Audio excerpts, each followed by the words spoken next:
C'est une grande joie d'être avec vous, vraiment. L'église de mon plaisir, elle a été en bénédiction à plusieurs reprises pour moi. Je voyage régulièrement et donc quand je voyage, j'écoute des messages dans mes voyages. Et à un moment donné, j'ai découvert les messages de l'église de mon plaisir et qui m'ont fait beaucoup de bien. Donc je regarde la pendule, c'est bon, je démarre un peu en avance, donc c'est bien. Et en fait, ça m'a souvent encouragé. Ça m'a souvent encouragé quand le Seigneur m'a parlé. Et en fait, c'était assez rigolo parce que la première fois que je suis venu dans le bureau de Nicolas, j'avais l'impression de le connaître en fait, parce qu'à force d'écouter des messages, j'avais l'impression que je connaissais le bonhomme, quoi, et plein d'histoires, et qu'il avait dit des choses comme ça. Et le pauvre, il devait se dire, ce gars, il est très familier avec moi. C'est un peu à force de suivre des messages comme ça sur Internet, ça nous permet de croire qu'on connaît les gens en fait, mais en tous les cas d'être nourris de la parole de Dieu. Ce que je vous propose ce matin, c'est d'avoir deux temps. Le premier temps où est-ce qu'on va ouvrir justement la parole de Dieu et s'en nourrir et écouter ce qu'il veut nous dire. Et puis un deuxième temps où est-ce qu'on va parler de la mission avec laquelle je travaille. Il y aura peut-être même un peu dans le deuxième temps un troisième temps où est-ce qu'il y a quelque chose pas un défi, mais un projet que j'aimerais lancer avec l'église de mon plaisir. Et on y viendra et puis je vous dirai ce que c'est. Et je me réjouis en tous les cas de vivre ça avec vous. Et je crois même que c'est un privilège d'avoir cette opportunité. Quand je suis ici, que je regarde un tout petit peu, en fait, j'aimerais faire une photo et puis regarder ça. Et j'ai l'impression que je suis déjà un petit peu au ciel, où est-ce qu'il y aura toutes les nations qui seront réunies pour louer et adorer Dieu. Et c'est à peu près ce qui nous est dit, quand toute langue confessera, toutes les nations seront là et qui diront à la gloire, toute la gloire revient à l'agneau, toute la louange lui revient. En fait, c'est déjà un petit peu ce qu'on a chanté ce matin. On a pris la Sainte Seine ensemble et je vois des visages qui viennent de plein de pays différents. J'étais assis là-bas dans l'angle et je parlais avec Manu et je voulais lui montrer sur l'application comment écouter la Bible. Ils appellent ça dramatized en anglais. C'est grosso modo, il y a un petit peu d'action derrière. Alors je vais chercher, puis je trouve je prends la première. On a 6500 langues, je prends la première, c'était le Lingala. Et la dame de devant qui se retourne, et je ne savais pas du tout qu'elle venait de RDC, et elle écoutait finalement la Bible en Lingala. C'est pas trop chouette de pouvoir partager l'évangile dans la langue de cœur des gens. Mais j'y viendrai parce que ça, c'est notre mission. Mais avant de parler de ça, ce qui est vraiment mon fardeau sur mon cœur, j'aimerais ouvrir la parole de Dieu avec vous, et j'aimerais ouvrir la parole de Dieu dans Matthieu 5. Et je vous propose de regarder juste 3 versets, 13, 14, 15, 16, pardon, 4 versets du Sermon sur la montagne. En fait, on est en train de faire ça avec les enfants. Le matin, avant qu'ils aillent à l'école, on ouvre la parole de Dieu, on veut écouter ce que Dieu veut nous dire, et on fait un verset après l'autre. Alors ça prend du temps, je veux dire, on ne va pas vite, mais on essaye de dire, mais qu'est-ce qu'il y a là-dedans pour nous? Et c'est excellent de se dire, de prendre un verset, de le décortiquer, de se dire qu'est-ce qu'il y a là-dedans. Et j'ai beaucoup apprécié le frère ce matin quand il a parlé de la consolation. Parce qu'en fait, quand on a commencé à regarder le Sermon sur la montagne, et on va prendre un peu le contexte, Jésus va dire des trucs un petit peu bizarre, pardon de le dire comme ça, mais il va dire des choses qui ne sont pas dans ma logique. Et en lisant ça avec mes enfants, je leur posais la question. Et il y en a un, par exemple, qui dit « Heureux ceux qui procurent la paix, parce qu'ils seront appelés enfants de Dieu ». C'est à peu près logique. Si on est des enfants de Dieu, où est-ce qu'on est? On devrait être plutôt des gens qui procurent la paix, plutôt que des gens qui mettent le bazar. Normalement, ça devrait ressembler à ça, si on est des enfants de Dieu. On est d'accord avec ça. Puis après, ça évolue un peu dans ce que dit Jésus. Il va dire « Heureux ceux qui pleurent ». Ah, déjà, je regardais mes enfants le matin, je dis, c'est bizarre ce que dit Jésus, heureux ceux qui pleurent. Moi, quand je vois quelqu'un qui pleure, j'ai du mal à me dire, ce gars, il est super heureux aujourd'hui, tu vois. Je me dis, il y a quelque chose qui ne va pas. Et en fait, ce que j'aime derrière, c'est la vertu, c'est un aspect de Dieu. Parce que, heureux ceux qui pleurent, parce que Dieu les consolera. C'est le Dieu de la consolation. Et quand on se trouve, désolé de reprendre ce que tu partageais, frère, mais quand on se retrouve des fois dans des circonstances où est-ce qu'on pleure, on découvre une facette de Dieu, qui est le Dieu de la consolation. Et c'est pour ça qu'on est heureux. On n'est pas heureux parce qu'on pleure, il faut aller jusqu'au bout. C'est parce qu'on découvre des fois une certaine facette de Dieu. Ce n'est pas mon message de ce matin, tu ne me l'as pas piqué, je te rassure. Le message que moi je voudrais avoir avec vous, c'est celui qui vient juste après les béatitudes, où est-ce qu'il y a tous les heureux, heureux, heureux. Et il y en a qui sont un peu compliqués, parce qu'à un moment donné, il va dire « heureux quand vous serez persécutés, quand on dira du mal de vous à cause de moi ». Franchement, il faut le vivre. C'est pas si facile que ça d'entendre ça. Alors Jésus va faire toutes les béatitudes. Moi, ce que je vous propose, c'est de regarder le contexte, parce qu'il me semble que dans le contexte, il y a quelque chose qui est valable pour nous et qui va nous donner une clé pour vivre ce que Jésus va dire de nous. C'est à peu près clair ce que je dis? Il y en a un ici qui fait comme ça, donc ça va, je continue pour les autres.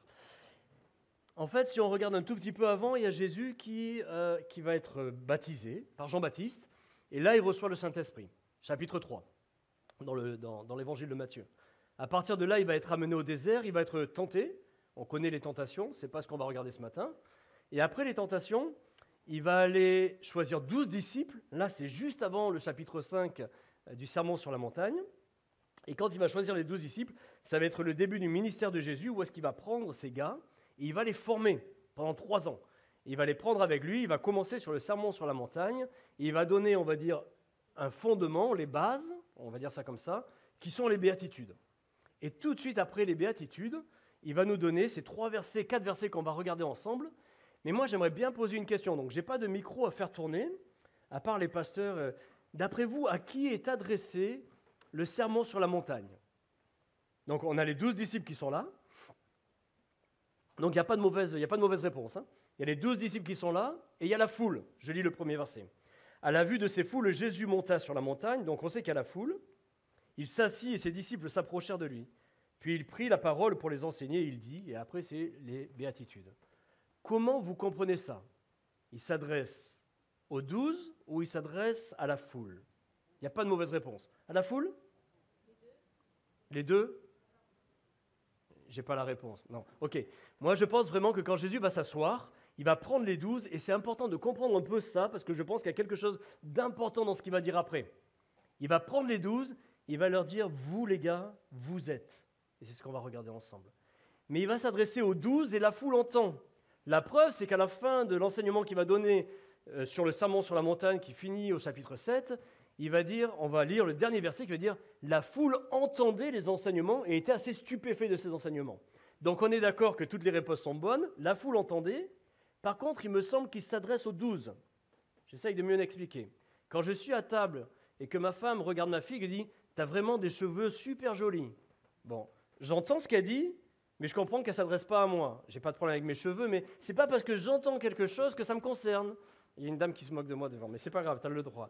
Ce que je veux dire par là, c'est pas parce que j'entends quelque chose que ça m'est attribué. Et ce n'est pas pour autant que c'est faux. Et en fait, c'est à peu près ce qui se passe sur le Sermon sur la montagne. Jésus va s'adresser aux 12 dans un contexte où est-ce qu'il y a plein de gens autour. On est d'accord avec ça? On est à l'aise avec ce contexte? Et maintenant, on va regarder ce qu'il va leur dire tout de suite après les béatitudes. Vous êtes le sel de la terre, mais si le sel perd sa saveur, avec quoi la lui rendra-t-on? Il ne sert qu'à être jeté dehors et piétiné par les hommes. Vous êtes la lumière du monde. Une ville située sur une montagne ne peut pas être cachée. On n'allume pas non plus une lampe pour la mettre sous un seau, mais on la met sur un support et elle éclaire tous ceux qui sont dans la maison. Que de la même manière, votre lumière brille devant les hommes afin qu'ils voient votre belle manière d'agir et qu'ainsi ils célèbrent la gloire de votre Père céleste. Merci Père pour ta parole. On ne veut pas juste la lire pour la lire, mais Père, on veut entendre ce que tu veux nous dire ce matin à mon plaisir. Moi, je te remercie pour chacun de mes frères et sœurs qui sont là. Merci pour les disciples. Quand Jésus a commencé à former ses disciples, il leur a donné cette base. Et je te prie que cette base parle à mon cœur ce matin et parle à nos cœurs. Et qu'on puisse vraiment, Père, gratter, creuser, mais que ton Saint-Esprit nous convainc quelque part. Et qu'en sortant de cette salle, Père, on ait quelque chose à tenir, en se rappelant ce que tu as voulu nous dire ce matin. Je te prie ça pour ma part, mais c'est ce que je te prie pour chacun de mes frères et sœurs qui sont ici dans la salle.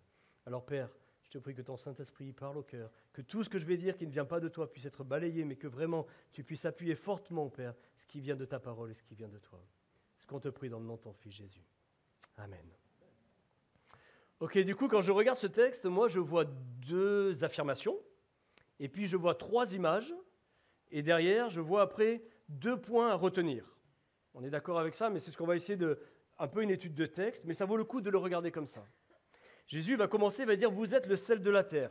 Mettez-vous à la place des disciples, ils sont assis, on se rappelle de ça, il y a Jésus qui est là, ils sont 12 autour, et Jésus il dit, les gars, vous êtes le sel de la terre. Nous, c'est un peu facile, parce que je suis presque déjà sûr que vous avez déjà entendu des sermons et des enseignements sur être le sel de la terre. Mettez-vous à la place des 12 disciples qui étaient des gars qui péchaient, qui avaient des filets. Quand Jésus s'assoit, il dit, les gars, vous êtes le sel de la terre. Puis il va commencer à leur dire, si jamais le sel perd sa saveur, il sert à plus rien, on le jette dehors et on le piétine. Moi, je dois vous avouer, les frères et sœurs, que j'ai eu du mal à comprendre cette partie pendant longtemps. Moi, je me suis dit, du sel qui perd sa saveur, ça ne m'est jamais arrivé. Moi, quand je prends un pot de sel et que je sale la soupe, si ça ne marche pas et que j'en remets, En général, j'ai jamais vidé un pot de sel en me disant tiens, ce sel, j'aurais pu le mettre dehors pour le piétiner, quoi. En général, le sel que j'ai à la maison, il est sale, quoi. Et ça m'a toujours. Je dis qu'est-ce qu'il voulait dire Jésus quand il a dit ça à ses 12 disciples qui étaient là? Et un jour, il y a quand même un frère qui m'a éclairé par rapport à ça. C'était un missionnaire qui travaillait avec moi et qui avait passé au Moyen-Orient 15 années avec une mission en tant que missionnaire. Et ce gars, il était ingénieur géologue. Et un jour, il expliquait, il me disait, bah, tu vois, Sam, là-bas, en fait, ils ont aussi des roches qui ont un taux de sodium qui est énorme. Et en fait, ils peuvent utiliser cette roche comme du sel. C'est-à-dire que quand ils veulent conserver des aliments, ils mettent les aliments dans cette roche et ça marche parfaitement. Ils peuvent conserver les aliments. Il y a toutes les vertus du sel avec cette roche qui a un taux de sodium élevé. Il n'empêche que si cette roche, elle est lessivée, qu'elle prend l'humidité, elle garde le même aspect, mais elle a perdu toutes les vertus. Et du coup, quand le gars il a dit ça, je dis, mais en fait, ça y est, je comprends ce que Jésus disait. Ça a beau avoir le même aspect, si ça a perdu les vertus du sel, alors c'est du gravillon. Et tu le jettes dehors et tu le piétines. Et là, ça prend du sens. Ce que Jésus est en train de dire à ses disciples qui comprennent, c'est que vous êtes le sel de la terre, et ça va faire la différence. Vous êtes les 12 ici qui est au milieu d'une grande foule, mais vous allez faire la différence avec les gens qui vous entourent. Quelque chose qui me touche ici, c'est que Jésus, il n'est pas en train de leur dire « Essayez de faire de votre mieux pour faire la différence au milieu de la grande foule où je vais vous envoyer. » Il leur dit pas ça. Il a dit « Mes gars, vous êtes mes disciples, vous êtes le sel de la terre. » C'est une affirmation. Et il commence comme ça, avec une affirmation, et à tel point qu'avant de donner l'explication qu'on va aller regarder, parce qu'il y a pour moi 2 points dans l'explication, il va continuer. Jésus, j'ai l'impression que, d'ailleurs on le sait, c'était un charpentier, il avait certainement l'habitude d'enfoncer des clous, enfin j'étais pas là-bas, mais il dit une chose et puis il redonne un coup de marteau pour que les gens comprennent. Et quand il va dire la première fois, vous êtes le sel de la terre, je peux imaginer qu'il se gratte, qu'il dit, tiens, qu'est-ce qu'il veut dire par là Jésus? Et après il dit, vous êtes aussi la lumière du monde. Il n'y a personne qui prend une lampe, qui met un chapeau dessus, personne n'est aussi bête que ça. Il y a quelque chose de logique, c'est que si j'allume une lampe, je la mets sur un pied et ça doit être utile à tout le monde. Il y a une utilité dans ce que vous êtes. L'affirmation, c'est que vous êtes le sel de la terre, vous êtes la lumière du monde, il y a une utilité. L'utilité du sel, l'utilité de la lumière. Ça, c'est les 2 affirmations qu'il leur donne. Il va rajouter une 3e image. Il va dire, sur une colline, s'il y a une montagne, on ne peut pas la rater. Nous, on habite à Sisteron depuis 2 ans. Moi, je suis du sud-ouest de la France. Ma femme est écossaise. On n'avait jamais mis les pieds à Sisteron. Quand on a su qu'on allait à Sisteron et qu'on en parlait à nos amis, les gens disaient « Ah, Sisteron, je suis passé sur l'autoroute, j'ai vu, il y a des remparts en haut, j'ai vu cette ville sur la colline. » En fait, tous les gens qui étaient passés à côté de Sisteron avaient vu Sisteron. On ne peut pas dire qu'on est passé sur l'autoroute et qu'on n'a pas vu Sisteron. Bien, il fallait vraiment fermer les yeux, mais enfin, grosso modo, si on voit, on ne peut pas le rater. Jésus est toujours dans la même chose. Il dit, les gars, c'est comme ça, vous êtes le sel de la terre, vous êtes la lumière du monde. Ça ne peut pas être autrement. Vous allez marquer votre entourage. Et la preuve en est, ce n'est pas simplement ce qu'ils ont fait, c'est que nous, on est là aujourd'hui. Jésus a commencé cet enseignement, on est d'accord avec vous, hein, c'est le début où est-ce qu'il a choisi les 12, et il commence avec ça, en leur disant, vous allez marquer le monde. Les dernières paroles de Jésus, ça vous parle un peu? Oui? Ça vous dit, il y a quelqu'un qui a un peu les dernières paroles avant qu'il s'en aille vers son Père? Attendez ici, vous recevrez une puissance, et vous serez mes témoins, Jérusalem, Judée, un peu plus large, Samarie et jusqu'aux extrémités de la terre. L'enseignement que Jésus va commencer à donner sur le sermon sur la montagne, c'est le début où est-ce qu'il va dire quelque chose de clair, et c'est quelque chose qu'il va reprendre à la fin, en leur disant ça ne va pas se faire par vous-même, mais il y aura le Saint-Esprit qui vous sera donné. C'est pas royal d'entendre ça quand même ce matin et de se rappeler ça? Alors il y a quand même quelque chose dans les versets qu'on a lus ensemble où est-ce que je n'ai pas été jusqu'au bout. Quand Jésus leur dit vous êtes le sel de la terre et la lumière du monde, il leur donne l'explication. Et l'explication, ça vaut le coup de la creuser, de l'entendre, de bien l'appliquer dans ma vie et dans nos vies. Et ce matin, on l'a chanté. Et moi, je n'ai pas choisi les chants, j'ai rien fait du tout. J'étais tellement content de chanter ça. Je me dis, en fait, ils ont bien préparé ce que je vais partager. Merci ceux qui ont choisi, je ne sais pas qui est-ce. Merci beaucoup. Le Saint-Esprit, certainement, qui a conduit. Mais c'était vraiment ça. Si vous regardez ce qu'il va dire, il va dire « de la même manière que votre lumière brille devant tous les hommes. » Et qui voit quoi? Votre belle manière d'agir. Ça, c'est le premier point qu'il va donner. Le sel, la lumière du monde, que tout se voit, que les gens voient votre belle manière d'agir. Les amis, ce n'est pas un défi. Moi, je vais être franc avec vous, c'est un vrai défi. J'étais il n'y a pas très longtemps dans une rencontre missionnaire. Il y avait un pasteur ADD de Strasbourg, je ne sais pas où, qui avait fait un atelier sur comment être témoin avec ses voisins. Pardon de rire, mais c'est un vrai défi. Moi, quand je suis arrivé à Sisteron, après je vais arrêter les histoires, mais je suis arrivé à Sisteron, c'était un appartement qui était vide depuis 18 ans, il y a une petite terrasse devant, une semaine après, il tombe des trombes d'eau, et en fait, il y avait des trucs pour évacuer l'eau sur la terrasse, des trous qui étaient bouchés. Donc ma terrasse, il y avait ça d'eau. Donc je quitte mes chaussures, je marche là-dedans, et je vais pour déboucher le lendemain, à part qu'il y avait un grand soleil, quoi. Et je débouche ma terrasse, et l'eau s'écoule, j'étais tout content. La voisine de dessous avait éteint le linge pour le soleil, et elle criait « Oh, oh !» Et moi, qu'est-ce que je peux faire? Je ne peux pas reboucher les trous. Elle est montée j'étais le nouveau qui arrivait, quoi. C'est sympa pour dire « Bonjour, je veux être ciel et lumière ». Ça aide, quoi. Non, mais il y en a qui rigolent, mais la réalité, c'est comme ça que j'ai commencé mon arrivée avec eux. En plus, le pire, c'est que la voisine du dessus et du dessous ne peuvent pas se piffrer, je ne sais pas pourquoi. Et je tombe sur elle à l'entrée, et la première, elle me dit « Ah, bienvenue », avant que je mette de l'eau, que j'évacue l'eau. Elle me dit « Bienvenue, à Sisteron, vous verrez, c'est très sympa ». La voisine de dessous qui dit « C'est l'horreur, moi je viens de Marseille, et les Sisteronais, ils sont horribles ». Et l'autre qui va se dire « Mais non, les Marseillais et tout ». Et moi j'étais là, j'ai dit « Je vous laisse ». Elles se sont pris la tête, j'ai dit « Waouh, bienvenue dans la copropriété ». C'était mon début de l'arrivée ici. C'est un vrai défi d'être ceux qui vont apporter la paix, c'est ce qu'on voit. C'est un vrai défi que les gens voient vos bonnes œuvres et vraiment autour de nous, en tant que chrétiens. Et je crois vraiment que c'est le Saint-Esprit en nous qui va faire la différence. Et ça a pris 1 année pour que la voisine du dessus nous invite à manger, mais c'est notre travail. Et des fois, en tant que chrétien, on veut être un peu dans l'humilité. Des fois, je pense qu'il y a une certaine fausse humilité, où est-ce qu'on dit, on ne veut pas trop monter, qu'on veut faire des belles œuvres. Mais ce que j'aimerais nous rappeler ce matin, c'est que Jésus l'a dit clairement. Les amis, que les gens voient vos belles œuvres. N'ayez pas peur de ça, que les gens voient vos belles œuvres. Mais il y a quand même un petit truc, la deuxième vérité qui est là.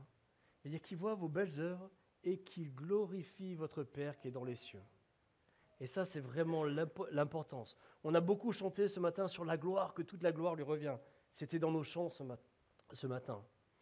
Et il y a quand même une tension qui est là. C'est que quand les gens voient les belles œuvres, on a tendance à être presque content. C'est fou. Quand on arrive à les faire, derrière, on est fiers. Moi, je vais vous raconter une histoire qui est authentique. Il y en a qui vont se moquer de moi, mais le Seigneur m'a beaucoup parlé par rapport à ça. J'habitais dans le nord de la France, pas dans le Pas-de-Calais, dans le nord. J'habitais à Douai. Et puis un jour, je travaillais... il y a un frère qui vient du Pas-de-Calais, mais c'est très bien aussi. Moi, j'étais dans le nord. Et en fait, je travaillais un matin, j'étais sur mon ordinateur. Je n'ai pas regardé la pendule. Et en fait, à 13h30, j'avais aussi un Zoom, plus ou moins assez important avec l'Australie. Je sais que c'était le milieu de la nuit, que je ne pouvais pas me permettre d'être en retard. Et je vois l'heure, et je dis, mince, j'ai rien préparé à manger. J'appelle vite Domino's Pizza, j'avais ma fille à faire manger aussi, et je commande une pizza. Et le temps que j'aille la chercher, elle est prête, et je reviens. Et j'étais un peu speed, je m'étais fait avoir dans mon timing.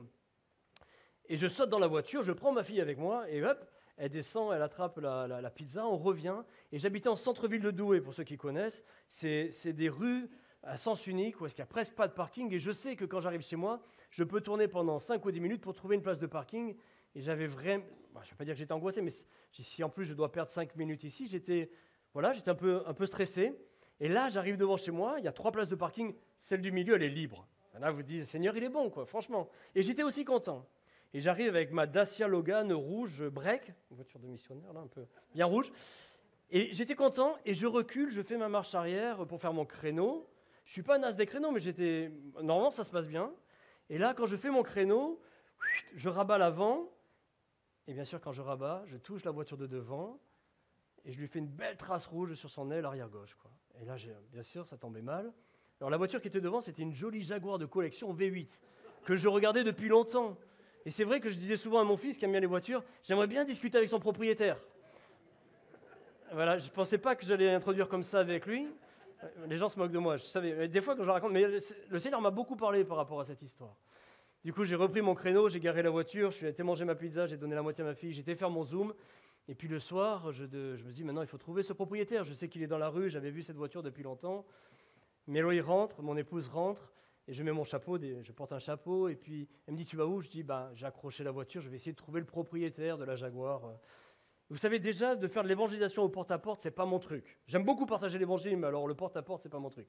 Mais pour aller sonner, pour dire, bonjour, c'est vous qui avez une Jaguar grise, et puis de faire tous les digicodes comme ça jusqu'à ce qu'on tombe sur la bonne personne, Bah, il y a des moments plus chouettes que d'autres, quoi, mais celui-là, c'était un peu... Voilà, j'étais pas très enthousiaste. Puis au bout d'un moment, je tombe sur le monsieur. Et le monsieur me dit, ben oui, montez. Et puis je monte au 2e étage, je tombe sur Philippe, et un papy de... je sais pas, un monsieur d'un certain âge. Et je lui explique. Et le monsieur, il me regardait avec des yeux comme ça. Il me dit, c'est incroyable. Il dit, vous savez, moi j'étais parisien. On m'a accroché ma voiture plein de fois. J'ai jamais vu des gens qui me courent après pour me dire que c'est eux. Et moi, c'est là où vous allez rigoler. Et moi, tout de suite, je la place. Je dis, oui, vous savez, je suis chrétien, j'ai une conscience. Dieu voit ce que je fais. Pour moi, c'est important d'être honnête. Je la place, presque content de ma bêtise, quoi. Et puis, le monsieur, il me regardait toujours comme ça. Il me dit, mais vous faites quoi? Et j'ai dit, bah, en fait, je suis pasteur. Et puis, nous, on avait un café pour l'évangélisation qui s'appelle l'Équitable. Et là, il me dit, ah, c'est vous, les gens de l'Équitable? Il dit, ah oui, alors je comprends pourquoi. Les gens de l'Équitable, c'est vraiment des gens sérieux et honnêtes, quoi. Et moi, encore super fier. Oui, oui, ça, c'est nous. Énorme. Le mec, il lui emboutit la voiture et derrière, il est fier comme Artaban. Et je suis rentré content. Puis je vais, bon, il y en a qui rigolent, mais je rentre et je lis ma Bible. Je monte dans mon bureau en haut et je lis ma Bible et je lis ce texte-là. Et en fait, pour vous dire franchement, le Seigneur m'a vraiment parlé à ce moment-là et ça m'a un peu heurté. Parce que quand j'étais là-bas, bien sûr que les gens voient vos belles œuvres, qu'on fasse le porte-à-porte pour les dire nos bêtises. On va dire que c'est des belles œuvres. Mais par contre, la gloire est revenue à Bibi. J'étais presque fier qu'on dise que nous, on n'est pas comme les autres. Et en fait, j'en ai demandé pardon au Seigneur. Je lui ai dit, mais est-ce que j'aurais pu dire qu'en fait, c'est celui qui vit en moi qui fait la différence? Que ce n'est pas mes capacités, quoi. Alors c'était bien parce qu'il devait revenir pour un constat. Donc il est revenu le mercredi. Et j'avais complètement changé l'objectif. J'avais pu demander pardon à Dieu. Et je me suis dit, bah, s'il revient, je vais quand même pouvoir lui dire qu'on n'est pas les gens meilleurs que d'autres. C'est qu'on vit par la grâce et que c'est lui en nous qui fait la différence. Et finalement, le constat, ça a pris 2 minutes. C'est pas compliqué. Il y avait que moi qui devais mettre des croix. Donc c'était clair. Mais par contre, il est resté 2 heures, il est parti avec un évangile.net. Et on a pu parler de vraiment comment le péché est rentré dans le monde et comment Dieu nous a fait grâce. C'était incroyable. Si je vous raconte ça, ce n'est pas pour vous dire comment faire des créneaux, ni de faire des créneaux ratés. On a bien compris. C'est juste pour vous dire, les amis, si les gens voient vos belles œuvres, n'oubliez pas de transformer l'essai et de rendre la gloire à qui elle revient. Moi, j'ai un fils aîné qui a fait du rugby. Et alors moi, je ne joue pas au rugby. D'ailleurs, ma taille, ça ne me permet pas. Mais au rugby, je sais que si on met la balle de l'autre côté, on met des points. Mais si on veut mettre tous les points, il faut après transformer entre 2 barres et on passe au-dessus, on transforme l'essai. Vous savez quoi? Moi, je crois qu'on transforme vraiment l'essai avec Jésus si toute la gloire lui revient. On ne met pas de points simplement d'avoir mis la balle ou est-ce que les gens ont vu nos bonnes œuvres. Mais si vraiment la gloire lui revient, alors on marque tous les points. Et c'est vraiment ce que j'aimerais vous encourager. Parce que quand Jésus, juste pour revenir maintenant sur ce qu'il a dit, si vous êtes ses disciples, alors vous êtes le sel et la lumière du monde. 2000 ans plus tard, ça n'a pas changé. Ici, à mon plaisir. Et souvent, maintenant on va un peu parler de la mission, mais souvent quand on parle de la mission, on dit « la mission c'est trop bien, c'est ceux qui partent, ceux qui vont loin ». Les amis, dans Actes 1:8, tous les missionnaires qui passent doivent vous la citer. Ça commence où? Ça commence à Jérusalem. La mission, elle est là. Et puis elle est en Judée. Mais ce n'est pas parce qu'ils partent jusqu'aux extrémités de la terre qu'ils arrêtent où est-ce qu'ils sont. La mission, elle est aussi locale. Donc si on le transpose aujourd'hui, la mission, elle est à Montplaisir. Et puis elle est à Valence. Et puis c'est la Drôme. Hein. Et dans la Drôme, et puis jusqu'en PACA, on va dire, un peu plus loin. Quoi, et jusqu'aux extrémités de la terre. Je rêve de venir à Montplaisir quand j'arrive ici. Moi, pendant 16 ans, j'étais dans une église. C'était un bâtiment qui était dans un pré. C'était très rural. Et je me posais toujours la question, comment on peut être sel et lumière au milieu des vaches, quoi. Ou des taupes. Et je me demandais, mais c'était une chouette église, il y avait une centaine de personnes, ça fait rigoler aussi, mais c'était une vraie question que je me posais, quoi. Et en fait, quand je vais dans les villes et que je vois ça, je me dis, bien sûr, c'est les chrétiens rassemblés entre eux, mais quand vous êtes ensemble, il y a des gens qui viennent ici dans l'église qui ne sont peut-être pas réconciliés avec le Père. Et là, vous êtes déjà en terre de mission, les amis, quand vous êtes rassemblés. Et quand vous sortez d'ici toute la semaine, c'est encore l'église. L'église, ce n'est pas ce matin. L'église, c'est toute la semaine. C'est l'église dispersée où est-ce que Dieu vous passe pour être sel et lumière. Je regarde la pendule, c'est le moment que je passe à autre chose, que je passe à la mission. En tout cas, c'est vraiment ma prière pour vous. Mais j'y reviendrai un tout petit peu de comment on peut le vivre ici. Est-ce qu'on peut démarrer le PowerPoint, s'il vous plaît? Et avant que je me lance dans l'explication de ce que fait la mission, j'aimerais bien prier pour que Dieu vous donne de vivre pleinement ça. Que ce ne soit pas juste un message, c'était sympa de se le rappeler, mais que Dieu nous donne de le vivre. Père, je te remercie pour chacun des grains de sel que tu as mis ici dans cette église. Père, ça m'encourage tellement de les voir. Merci de les placer ici à Montplaisir, à Valence. Je sais qu'il y en a qui viennent même d'un peu plus loin que Valence. Mais merci, Père, parce que tu veux les placer ici pour changer. Les gens, il y avait une foule autour. Et tu voulais que ces 12 fassent la différence. Et Père, je te prie que ce matin, mes frères et sœurs puissent l'entendre de ta part. De la même façon, comment ces 12 allaient changer toute cette foule. Mais toi, tu les as rendus capables. Parce que c'est à eux que tu as envoyé le Saint-Esprit. Et qu'à partir de là, ils ont pu être tes témoins. Et Père, je te prie vraiment que tu donnes à cette Église d'être témoin tout au long de la semaine. Aussi dans nos ratés. Père, je les ai fait rigoler avec mon créneau et des ratés, j'en fais plus que des créneaux, Père. Mais Père, je sais que dans cette salle, il y a d'autres qui font des ratés. Mais au travers de nos ratés, tu veux montrer ta gloire aussi. Et donne-nous de marcher dans l'humilité, s'il te plaît, Père. De savoir dire autour de nous, ben non, c'est Christ en nous. C'est pas moi, mais c'est Christ en moi. Merci de bénir mes frères et sœurs. Et ma prière ce matin, Père, c'est que quand Jésus s'adresse ici, il s'adresse aux disciples. Et je te supplie, Père, qu'il n'y en ait pas un dans cette salle qui pense qu'il va pouvoir être sel et lumière s'il n'est pas encore ton disciple. Parce qu'il n'aura pas le Saint-Esprit, ça ne marchera pas. Et il va se casser les dents. Et je te supplie, Père, que s'il y en a un qui n'est pas réconcilié avec toi, qu'il accepte que Jésus soit le maître de sa vie, que toi tu reprennes toute l'autorité de sa vie, et qu'il accepte que celui qui a payé pour ses erreurs, c'est toi. Alors je te prie vraiment, Père, que c'est chouette d'entendre ça, mais que s'il y en a un qui ne peut pas se l'approprier ce matin, il puisse faire le pas et pouvoir devenir ton disciple.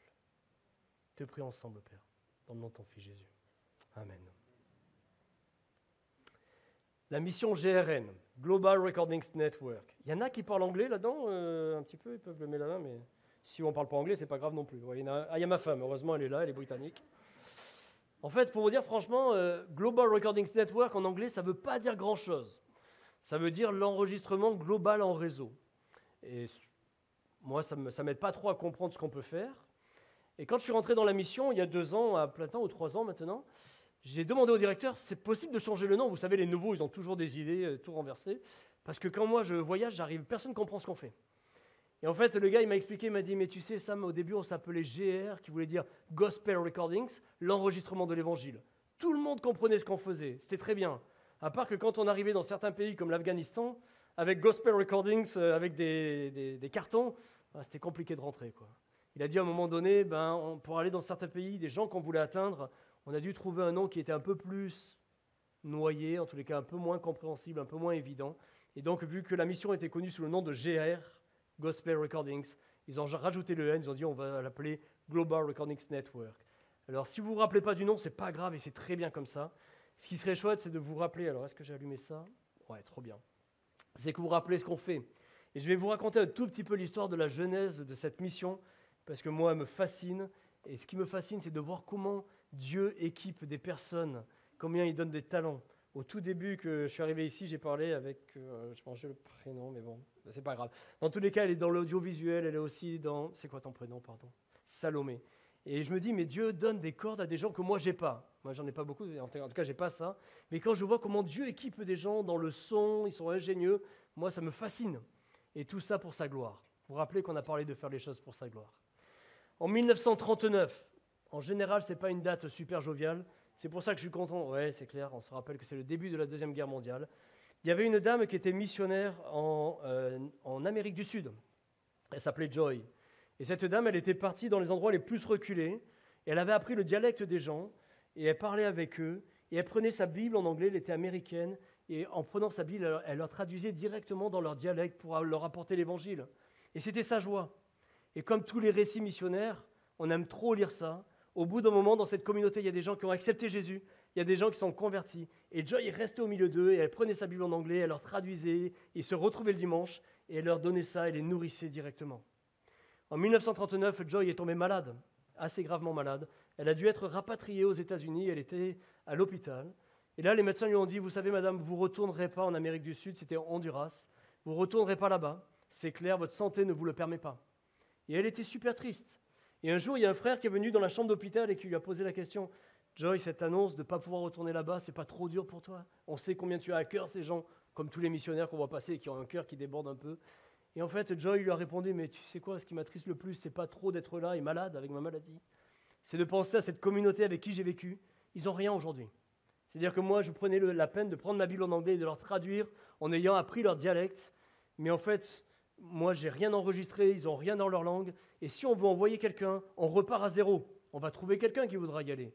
Mais il faut réapprendre le dialecte. Et ça va prendre 2, 3 ans, 4 ans. Et ça prend un temps fou. Et ça l'a morfondée. Elle était en plus de sa maladie, elle était très mal par rapport à ça. Et en fait, il y a le gars qui était dans l'hôpital, et c'est là où est-ce que je vous dis que Dieu donne des cordes incroyables à des gens. Il y avait des gens qui étaient un peu dans l'audio, alors c'était un peu différent de ce que tu fais, Jean-Michel. Mais le gars était là. Et puis il lui a dit, écoute, moi ce que je te propose, Joy, je reviens te voir dans ta chambre d'hôpital la semaine prochaine avec du matériel pour t'enregistrer. Et on va enregistrer, on va leur envoyer ça pour qu'ils puissent écouter la parole de Dieu. Joy, elle ne comprenait pas trop de quoi il parlait. À l'époque, on n'avait pas des iPhones qu'on sortait comme ça, vas-y, on envoie par WhatsApp, ça ne marchait pas comme ça. Le gars, il venait, puis il a enregistré avec son matériel. Et ce qu'ils ont fait avec, ils ont fait des disques vinyles. Donc il y en a qui ça parle quand même le vinyle encore un peu, et puis en plus c'est vintage, ça parle un peu ce genre de choses. Et le gars, il écoutait quand elle parlait dans leur dialecte, et puis avec, il faisait une enveloppe en carton. C'était notre premier outil audio qui est sorti. Et dans l'enveloppe en carton, il mettait un œillet de jean, moi j'ai les mêmes ici, qui collaient avec un truc en plastique, et il mettait un clou. Je ne sais pas si vous voyez, là ici, il y a un clou. Et ils envoyaient ça toutes les semaines avec ce qu'ils venaient enregistrer. Et en faisant un triangle comme ça, alors je ne sais pas si vous voyez à peu près, et en prenant une branche, sans électricité, sans rien, les gens chaque semaine pouvaient faire ça. Ah ouais. Tout ce qui lui appartient nous référera. Notre Dieu répond aux prières de ses enfants, c'est-à-dire de tout ce qui lui appartient. Il veut que nous parlions souvent avec lui. Je ne sais pas si vous arrivez à entendre. Dieu veut que nous louons pour sa grandeur, pour sa miséricorde, pour son grand. Les amis, il n'y a pas d'électricité, il n'y a pas de trucage. Ils envoyaient... Alors, enfin... Mais vous savez, s'il y en a un qu'on doit applaudir, c'est le Seigneur qui a donné des talents de malade à des gens. Et moi, la première fois qu'ils m'ont montré ça, et la dame qui était à l'hôpital, hein, et c'est beau, et ça rejoint ce que le frangin a dit aussi tout à l'heure, la dame qui était à l'hôpital a dit, mais si on est capable de faire ça pour ce peuple, qu'est-ce qui nous empêche d'apporter l'évangile dans toutes les langues? Et c'est le début de la mission. Donc si vous oubliez GRN, ce n'est pas grave du tout. Si vous voulez savoir ce qu'on fait, c'est assez simple. Notre slogan, il n'a pas changé depuis 1939, raconter l'histoire de Jésus dans toutes les langues. Et ils font ça depuis 85 ans maintenant. Et si je passe un petit peu, vous voyez un tout petit peu en 1939, elle a démarré avec le navarro et d'autres dialectes. Et puis on voit 10 ans après, donc ça, on voit ça toutes les décennies, il y avait à peu près 5 personnes, ils avaient fait 250 langues. Et puis 10 ans après, ils avaient 6 pays, ils avaient fait un peu plus de 1000 langues. Et 10 ans après, ils étaient à 2800 langues. Et aujourd'hui, si vous regardez, on est dans 49 pays avec à peu près 6500 langues, avec le survol de la Bible, ou avec, en tout cas, l'évangile est annoncé dans leur langue maternelle. Je travaille pour cette mission. Je me dis, c'est trop bien, on va aux extrémités de la terre. Mais qu'est-ce qu'on fait avec les extrémités de la terre qui viennent chez nous? Pourquoi les églises ne sont pas plus équipées que ça? Quand quelqu'un rentre dans une église, ce matériel, il y a 6500 langues, c'est juste utilisé, ou est-ce que... Mais pourquoi on n'accueille pas les gens? Ça serait les aimer de donner ça accessible aux églises. Et c'est vraiment un fardeau que Dieu a mis sur mon cœur, et je l'ai partagé à plusieurs, dont à Anne. Alors moi, quand je vous dis que j'ai pas beaucoup de cordes, c'est vrai. Moi, si vous me demandez de faire du graphisme, vous allez encore rigoler, quoi. Vous avez déjà pas mal rigolé ce matin, mais moi, je ne suis pas graphiste. Du coup, j'ai discuté avec Anne, et je lui ai expliqué un peu ce que j'avais dans la tête, et comment on pourrait faire ça. Et elle a travaillé dessus, on l'a renvoyé à d'autres, et on a demandé des retours. Et maintenant, j'aimerais bien faire un premier essai avec ce planisphère et vous expliquer comment il marche. Et pour faire un essai, avant de l'envoyer dans toutes les églises, le mettre disponible dans les églises, je voulais une église pilote, pas cobaye, pilote, pardon. Test, voilà, c'est ça. Et l'église de Mon Plaisir, merci Nicolas, et c'est vraiment un cadeau. Je suis content de faire ce test avec vous. Et je lui ai demandé d'être honnête. Si c'est bidon et que ça ne marche pas, c'est OK, pas de problème. Mais moi, j'aimerais vraiment vous dire, le rôle de GRN, c'est pas du tout, on ne recrute pas dans les églises de dire qui c'est qui veut venir dans la mission avec nous. Le rôle de GRN, quand on va dans les églises, c'est dire comment on peut vous servir. Comment nos outils peuvent vous être utiles. Dites-nous. S'il faut enregistrer, on va envoyer des gens qui enregistrent. S'il faut mettre des outils, alors on ne fait plus de disques, on vous rassure, on fait d'autres trucs, mais s'il faut mettre d'autres outils, qu'est-ce qu'on peut faire pour vous être sel et lumière où est-ce que Dieu vous a appelé? Comment on peut vous équiper? Et cette carte-là, pour vous expliquer comment elle marche, vous voyez, il y a 1, 2, 3, il y a 3 étapes. La première étape, elle s'appelle « Trouve ton drapeau ». Le deuxième, c'est « Écoute la parole de Dieu ». Et si tu n'avais pas ton drapeau et si ce n'était pas choisi dans ce planisphère, alors tu peux aller sur le troisième, et c'est le QR code où tu as les 6700 langues. Pourquoi on veut travailler comme ça? Sur l'application en fait, qu'on a, tu as 6700 langues. C'est une énorme librairie. Quand tu donnes ça à quelqu'un, qui ne connaît peut-être pas encore le Seigneur et tu lui demandes d'aller naviguer dans 6700 langues, il faut qu'il ait beaucoup de persévérance pour tomber sur le lingala. Alors moi, c'était la chance, je suis désolé, mais pour tomber sur sa langue de cœur. Par contre, si tu lui dis, tu viens de quel pays? Quand quelqu'un rentre dans votre église, c'est vraiment, j'aimerais vous encourager. Et si c'est vrai pour quand les gens rentrent dans l'église, c'est vrai dans votre quotidien, dans votre lieu de travail. Parce que l'église, elle est en mission dedans, mais elle est en mission aussi tout le reste de la semaine. Et de poser la question aux gens, mais tu es qui? Tu viens d'où? Tu parles quelle langue avec maman?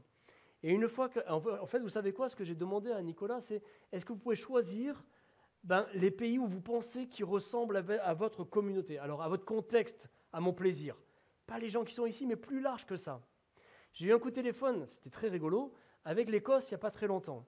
Je téléphone avec un pasteur qui me demandait comment financer des Toumi pour l'Ukraine. Et puis il me dit, mais qu'est-ce que vous faites d'autre? Je lui parle de ce projet. Il m'a dit, comment prier pour vous? Je lui ai dit, je vais à mon plaisir. Il est en Écosse, complètement perdu. Priez pour mon plaisir. Je lui ai demandé. Le gars, je pense qu'il prie pour mon plaisir, hein, c'est chouette. Et le frère, j'ai beaucoup aimé le frère. Et puis il me dit, quand je lui explique ça, il dit, mais vous savez, nous, on n'a pas d'étrangers dans l'église. Je dis, oui, pas de problème, zéro reproche. Et je lui dis, mais donc ils sont à sud-ouest de Glasgow, et je lui dis, dans la ville où est-ce que vous êtes, qui est une ville assez conséquente, je connais un peu l'Écosse, j'étais marié avec Mary, je dis, vous n'avez pas des restaurants indiens ou, il dit, ah, on a une grande communauté indienne. Je dis, ok, donc ils ne sont pas encore dans l'église, mais ils sont là. En fait, la question, ce n'est pas à quoi ressemblent les gens sur les bancs chez vous. La question, c'est à quoi ressemble où Dieu vous a placé pour être sel et lumière. Et atteindre ces gens-là et leur poser la question, mais tu es qui? Et moi, j'ai quelque chose dans ta langue de cœur qui parle là-dedans. Alors en fait, ce que vous voyez avec les couleurs ici, il y a une espèce de code couleur. C'est les pays qui ont été choisis par Nicolas et peut-être d'autres parmi vous, qui ressemblent certainement aux gens que vous pouvez côtoyer à mon plaisir. Et là-bas, au fond de la salle, aujourd'hui, vous avez une carte qui est ce planisphère que vous voyez sur l'écran ici. Et quand vous allez sur le code couleur, si vous prenez, je ne sais pas moi, l'Algérie par exemple, qui est vert, vous cherchez les codes couleurs qui sont en vert, ben là c'est tout en haut à gauche, et vous allez voir le drapeau de l'Algérie avec un QR code. Et vous invitez la personne à aller sur le QR code et elle pourra entendre toutes les langues qui existent en Algérie avec tout ce qui existe de la parole de Dieu. Pas simplement ce que fait GRN, ce que fait aussi d'autres frères et sœurs, d'autres missions, d'autres partenaires. C'est un exemple pour l'Algérie, mais vous pouvez très bien aller, alors là il y a tout le monde, là, le Bénin, la Côte d'Ivoire, tout le monde, ça a été choisi. Ben, si vous allez là, vous pouvez retrouver le drapeau avec le QR code, où est-ce que vous retrouverez les langues de cœur qui sont parlées dans ces pays. Si vous allez en Côte d'Ivoire, est-ce qu'il y a des Ivoiriens ici ce matin? Ah, il y en a un. Vous avez 66 langues, c'est ça? Chez vous. Si vous allez... 62. 62? 67, pardon. Alors je suis tombé dans l'avion, j'étais avec eux il n'y a pas longtemps, j'ai entendu 62, 67, 66. Donc j'ai dit, je vais dire 66. Mais bon, 67, ok, 67. Et pourquoi je disais ça? Si tu vas sur la Côte d'Ivoire, en fait, tu vas là-bas, tu vas retrouver les 67 langues et tu vas retrouver plein de choses avec des langues, avec du matériel différent que tu peux partager. Mais bien sûr, toi, ça te fera plaisir de l'entendre. Mais c'est les gens qui rentrent dans cette assemblée. Comment les accueillir pour ce qu'ils sont? Comment l'Église va faire la différence? Et c'est vraiment ce que j'aimerais vous encourager. Ça, c'est la première étape. Mais une fois que vous avez parlé avec quelqu'un et que vous savez qu'il vient, alors voilà, qui vient de la Côte d'Ivoire, pardon, je vous prends comme exemple, c'est pas de chance. Hein. Et quelqu'un qui vient de la Côte d'Ivoire et lui dire, tu parles quelle langue? Et quelle langue tu parles avec maman? Et une fois que vous avez découvert ça avec la personne et que vous avez tombé les barrières, que vous avez à quelque part ouvert les cœurs des gens, les gens ils sont touchés quand vous parlez de qui ils sont et que vous connaissez sa langue, ce que je vous propose, c'est vous lui dites, revenez la semaine prochaine et on aimerait vous offrir quelque chose. Vraiment, moi je vais prier pour vous. Vous êtes, selon de comment ça va marcher ici, et le banner là-bas va changer, il sera un petit peu différent. Mais vraiment, selon les retours qu'on aura avec vous, ça me permettra de diffuser ça, alors pas simplement en France, mais en Europe. Mon rôle pour GRN, c'est la direction Europe. Et en fait, il y a beaucoup d'églises que j'aimerais équiper avec ce matériel. L'église de mon plaisir, c'est la première à l'avoir. Et merci, hein, c'est moi qui vous remercie. Jouez pas le jeu, jouez le jeu que le Seigneur vous demande de jouer dans le monde qui vous a placé, d'être sel et lumière. Ça sera ma prière pour vous. Et nous, on a un groupe de prière, des gens qui prient pour nous. Ben, désolé, on va lâcher mon plaisir dans notre groupe de prière. Les gens prieront aussi pour vous. Que vous soyez sel et lumière dans ce truc. Oh là là, j'avais un autre témoignage, mais j'arrête là parce que j'ai fini. Il est excellent ce témoignage. Je peux prier pour vous pour terminer? Un grand, grand merci, Père, pour l'opportunité que tu nous donnes d'être ensemble ce matin. Père, moi je veux te remercier pour l'Église. Je veux te remercier de voir comment tu as équipé, comment tu as équipé les apôtres. Moi, je me dis, quand ils devaient être assis autour de toi et que tu leur as dit, vous allez faire la différence, autant que la lumière, autant que le sel, autant que cette ville, ça va se voir. Ça, c'est ce que tu leur as dit, mais c'est ce qui s'est passé, Père. Derrière, quand Pierre s'est levé, il a dit, mais regardez, en fait, c'est un accomplissement de ce qui avait été dit dans la parole, dans l'Ancien Testament. Il n'y a rien de plus. Père, on vit du même esprit. Tu es le même Seigneur, tu es le même Dieu qui nous équipe aujourd'hui. Père, je te prie vraiment que l'Église ici puisse accueillir les gens, puisse être sensible, Père. D'où viennent ces gens? Qui ils sont? Leur donner vraiment, Père, dans leur identité. Merci que tu es celui qui nous connaît. Ce matin, dès le début de ce culte, on a prié pour les gens, que tu viennes à leur rencontre, que tu viennes consoler, que tu viennes... Père, tu es ce Dieu. Et Père, je te prie vraiment que tu puisses continuer à bénir l'Assemblée, l'Église de mon plaisir. Merci pour ce partenariat avec GRN. Père, c'est un partenariat pour le royaume de Dieu. Père, on n'a pas de business, je ne vends pas des tupperwares, mais merci de pouvoir, Père, collaborer pour ton royaume. Merci que tu prennes toute la gloire. On te prie ensemble, dans le nom de ton Fils Jésus. Amen.